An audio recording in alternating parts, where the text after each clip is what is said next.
Welcome back to the show. Check out these headlines. While the DTCC, which settles over $2 quadrillion worth of derivatives, plans to go live in the next 2 months here.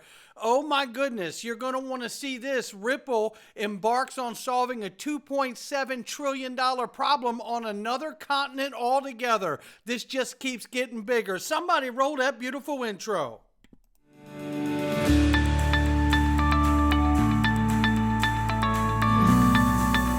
Digital Perspectives with Brad Kimes. Come on in.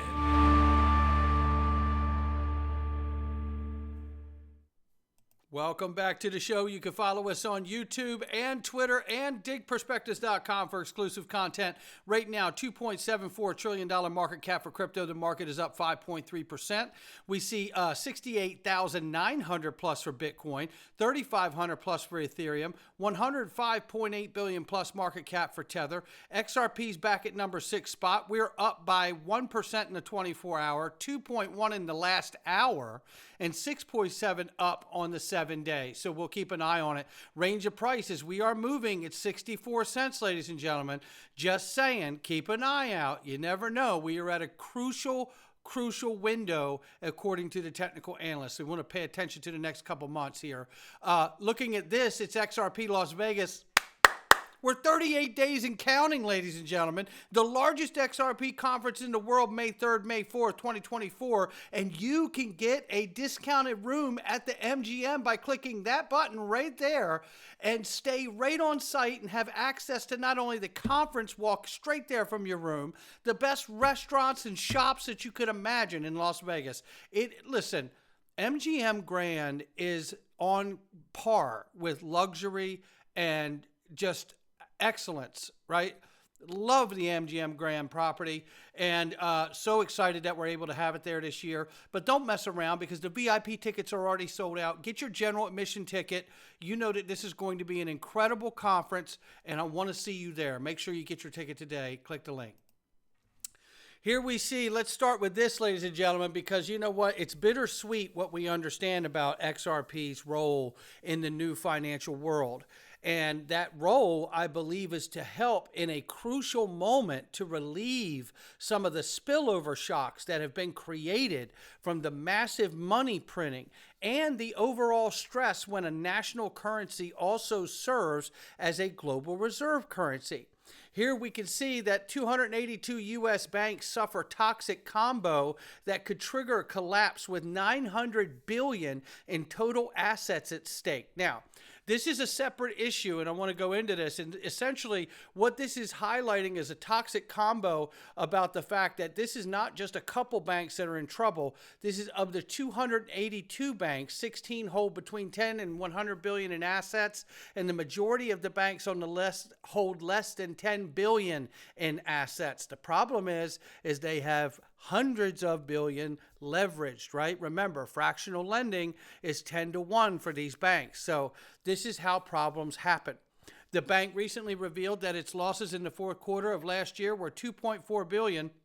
This is according to New York Community Bank, is clearly a high-profile name on that list. And it says here that worse than the previously reported 4.1 billion plus in deposits have exited the bank in the last few months. So this is all talking about commercial property positions.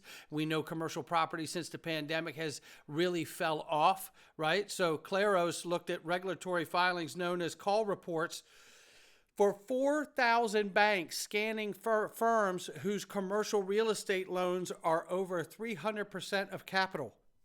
And you know what? They're finding out it's quite a few of them. So the group then cross-referenced with banks that also have unrealized losses on bonds and loans, which push capital levels under 4%.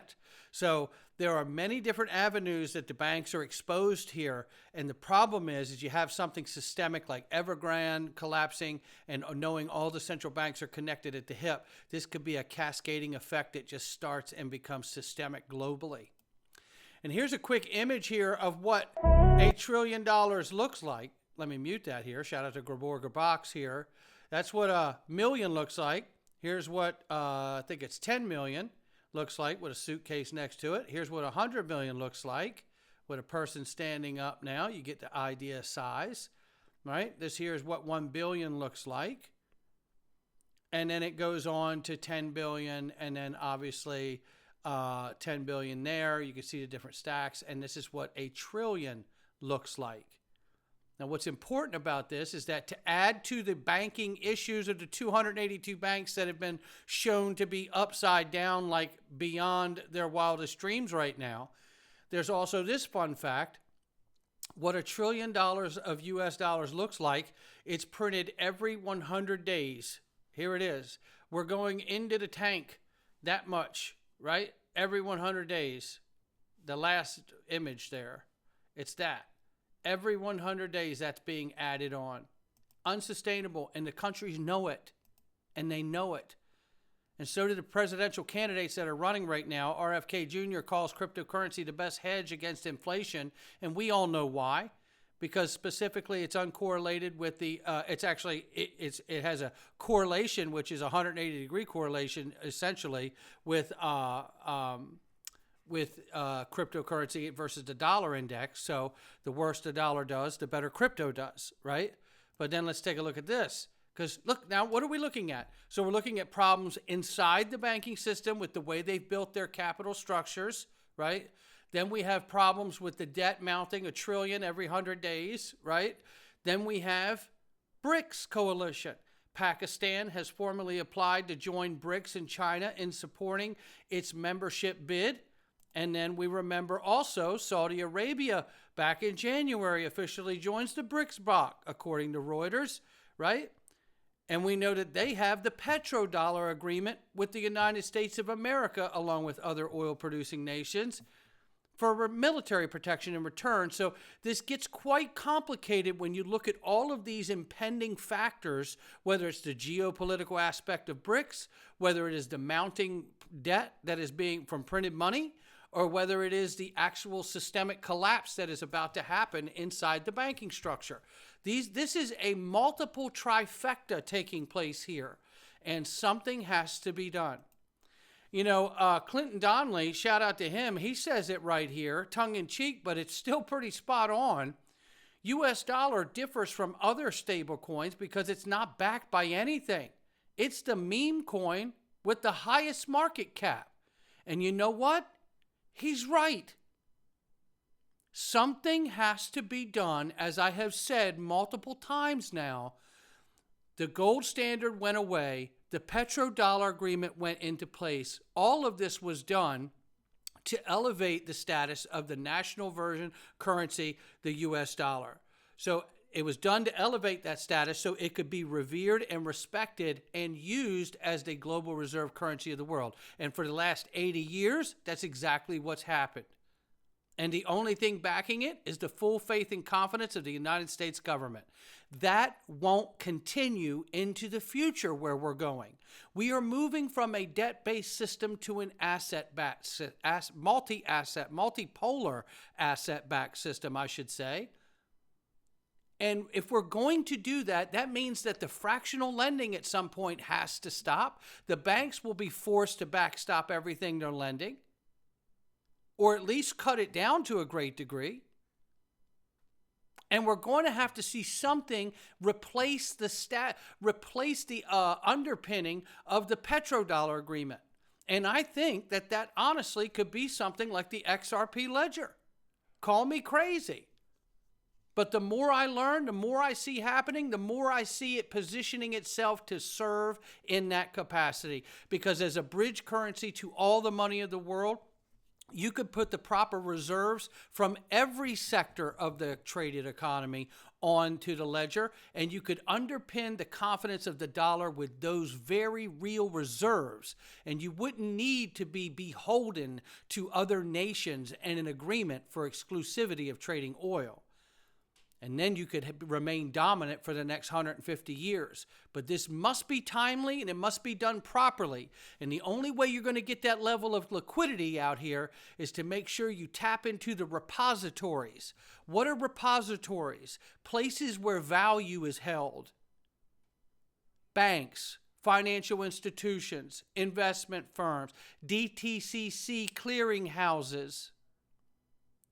Treasury clearing volumes have grown 31% year over year, reflecting significant growth during a crucial period as the market firms evaluate the implications of the SEC's new clearing requirements, which they agreed to move to T+1 and ultimately T+0.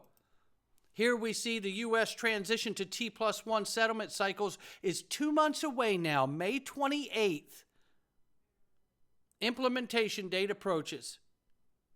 All of this is moving to T+1 for faster settlement time to cut out the friction that has existed for decades. And the only way to do that is with new market infrastructure for the payment rails to be used, and that is distributed ledger technology. And in large part, I think it's going to be players like Ripple and XRP Ledger, XLM Stellar, and you know the rest of them, right? I think they all play a role in this shift.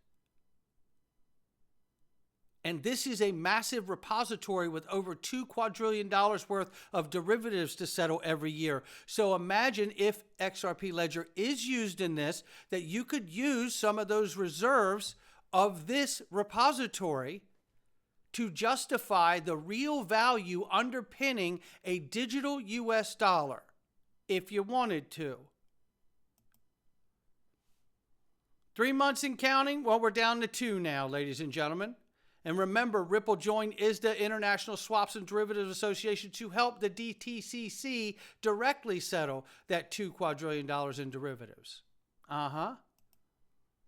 Then we see here, Onafreak, Ripple partner, formerly MFS Africa, is tackling a $2.7 trillion problem on a completely different continent.